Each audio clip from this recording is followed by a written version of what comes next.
మీ పేరు? జైతున్ బి. అమ్మ ఇక్కడ పరిపాలనలో గాని లేకపోతే మీకు ఎవరొచ్చి మంచి జరిగిందని అనుకుంటున్నారు? జగన్ గారు వచ్చాక జరిగింది మాకు. ఎందుకని? అంతే, అన్ని బాగా జరిగినాయి పనులు. మనకి ప్రతి పని బాగానే జరిగింది. మేము అన్నీ పొందాము, లబ్బి అన్నీ పొందాము. నాన్నగారు పుణ్యాన మా కరెంట్ స్తంభాలు పడ్డాయి, మంచినీళ్ళు పడ్డాయి మాకు. ఆయన పుణ్యాన నేను కరోనాలో ఎక్కడో ఉంటే నాకు నాన్నగారు 85,000 మాకు ఆయన తరపు నుంచి సాక్షి టీవీ నుంచి మాకు పొందిన.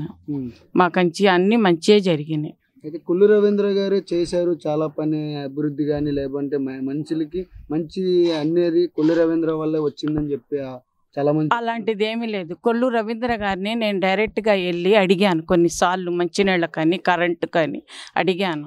సార్ మాకు మంచినీళ్ళు లేవు, నేను ఒక్కదాన్ని ఇక్కడ ఉంటున్నాను, ఫస్ట్ నా ఇల్లు ఒక్కటే, మంచినీళ్ళు కొంచెం ట్యాంక్ అన్న పంపించండి, మాకు మంచినీళ్ళు కావాలి సార్ అని అడిగితే ఆయన అన్నారు, మా వల్ల కాదమ్మా, అక్కడికి మేము మంచినీళ్ళు పంపించలేము, కరెంటు స్తంభాలు కూడా మేము వేయించలేము, మా వల్ల కాదు, కుదరదమ్మా కుదరదు అని చెప్పి ఆయన పంపించేశారు మమ్మల్ని. అది మీకు ఎవరు వచ్చి మంచి పనులన్నీ చేయించింది? మాకు జగన్ గారు వచ్చినాక, పేర్ని నాని గారు ఉన్నాక మాకు ప్రతి ఒక్క పని కూడా మాకు ఆయన వల్ల మాకు మంచి జరిగింది. మేము అన్ని లబ్ధులు పొందాము. మాకు ఆయనే కావాలి, మళ్ళీ మళ్ళీ మాకు మా ఆయనే రావాలి. కిట్టు గారు వస్తేనే మాకు అన్ని బాగా జరుగుతాయి. మా పనులు అసలు వయసులో చాలా చిన్న వ్యక్తి కదా, కావచ్చు, అనుభవం ఎలా ఉంది ఆయన? కావచ్చు, ఆ రక్తంలోనే ఉంది ఆయనకి. ఆ రక్తంలోనే అభివృద్ధి అంటది. అది ఏం చెయ్యాలి, ప్రజలకు ఏం చేస్తే మంచి జరుగుద్ది, ప్రజలకి ఏం చెయ్యాలి అన్న ఇది వాళ్ళ ఇంట్లోనే ఆ రక్తంలోనే ఉంది.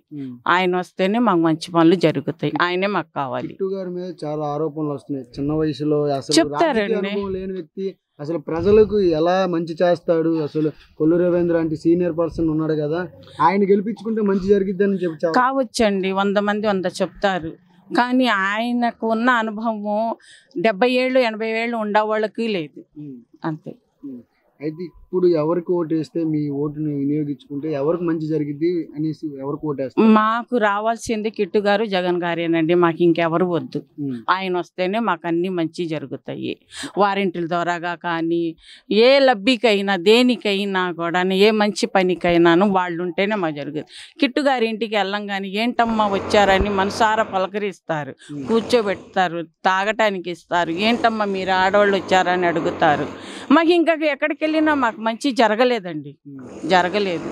చంద్రబాబు నాయుడు గారు ఈసారి నమ్మితే చంద్రబాబు గారు నాయుడు గారు 2013లో మాకు రుణమాఫీ చేస్తామని చెప్పి మాకు చేయలే. ఇప్పుడు మమ్మల్ని కట్టమని ఆ ఆఫీస్ వాళ్ళు మమ్మల్ని ఒత్తిడి చేస్తున్నారు.